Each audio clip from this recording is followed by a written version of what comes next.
Hello, New World gamers. Welcome back to the channel. It's me, Lamani. I hope all of you are doing well in this barren wasteland of New World. And today, we'll be covering my primary healing build that's incredibly strong for dive healing, kill squads, or dedicated group healers just looking to counteract burst damage from high skill Greatsword gamers who are eating glue, decks, or detonates. This build's a little bit outside of the healer norm. It has a higher skill cap, it really embraces targeted healing, and it can be more difficult to play than other build options. This build is going to use a mix of targeted healing options and really emphasize the use of healing keybinds, so if you aren't used to those, start getting used to them now, or maybe go get some foot pedals. You'll be using Divine Embrace, Sacred Ground, and Light's Embrace.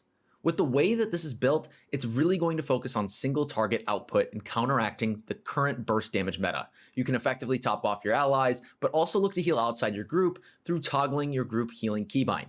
While single target is its focus, it does have some AoE potential. When you start to think about things like DE bounces, that double bounce it can have does happen a lot, way more than you'd actually think after they fixed it, and that is incredibly strong.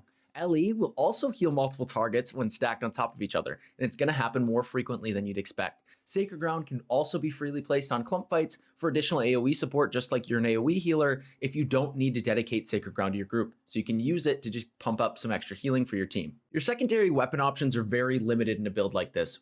A Rapier is really going to be your only option to effectively PvP heal in the way that this needs to be played, where you're diving into backlines and really focusing on that burst healing. With your Rapier build, the important thing is to have Riposte, Evade, and Flesh. If that's how you say it, still don't know. The passives you choose, kind of up to you, but there's not really many options. They all affect damage, cooldown, haste, all that stuff. Just really focus on getting the haste ones and anything that would reduce cooldowns. Nonetheless, this is going to give you the mobility and survivability to escape enemies, since you'll often be swarmed and playing in dangerous positions that will require quick repositioning or mobility on the fly or just something to save your life. The best attribute setup for a build like this is going to be 300 focus, 200 con, and then you can put your last 10 points when you hit 625 in either or. You have no reason to increase your healing output since you'll have constant options for burst healing. The difference of 50 focus to increase output versus 50 constitution for more health and overall defensiveness from the 200 constitution passive is significantly more in favor of the survivability in this current meta. You need it if you're going to be diving into backlines and playing all over the place like a freak.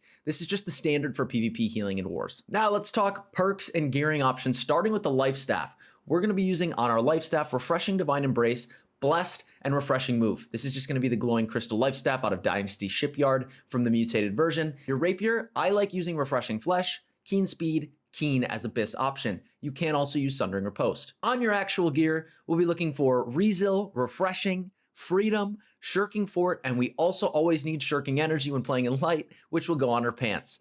When it comes to actually determining which perk should go where, typically, you'll only need about 3 stacks of Freedom, maybe up to 5 if you want to play a full Freedom build, but you'll see the most difference at 3 stacks. We always want about 5 stacks of Refreshing, and that can be spread out across our jewelry as well. So those are your typical breakpoints, and then you can start to fit in things like Shirking Fort. Your Amulet, we'll be looking for health, stamina recovery, and either thrust protection or slash protection. Play to your preference there. Your ring, will be looking for Sacred, Refreshing, and Hardy. And on your earring, we'll be looking at Refreshing Toast, Healthy Toast, and Refreshing. The important perks overall for a build like this are Refreshing DE on your weapon, Fortifying Sacred Ground on your armor, Accelerating LE on your armor, although you can put this on your weapon for a pretty fast build. And then we want Refreshing Flesh on our Rapier, although you can run Sundering Riposte here. I will say, pick a perk, do not waste the Rapier slot on an actual armor piece when you can get something defensive or for utility. For your Heartrune, you will always want to use some variation of Stone Form. To be the most defensive, Cunning Stone Form will be your best pick.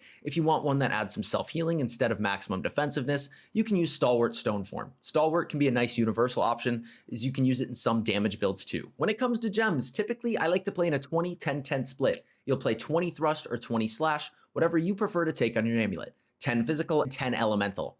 Healers will never be using Rune Glass, so to properly do this, you can use 4 Cut Pristine Onyx and 4 Cut Pristine Opal, or 4 Cut Pristine Diamonds and 4 Cut Pristine Malachites. On your weapons, you will use a Cut Pristine Diamond for a life staff, and if you ever choose to use the VG. Otherwise, you can put a Cut Pristine Amber on your Rapier. You could theoretically use Rune Glass on your Rapier to try and get extra Heartrune charge, but it's not necessary. Or you could take it for a utility pick like Leeching, or even potentially some extra stamina back. All right, let's dive into gameplay tips. The first tip is to use targeted heal keybinds. A build like this is going to be very difficult to play if you're choosing to use scroll wheel binds. The beauty of using keybinds is that you can cast more quickly and redirect heal targets on the fly. When used properly, you can use your binds for your ability and then immediately hit your targeted bind to perform the cast. So let's say my ability is E on Light's Embrace. I can hit E and then boom, hit my targeted heal bind and it's going to instantly heal.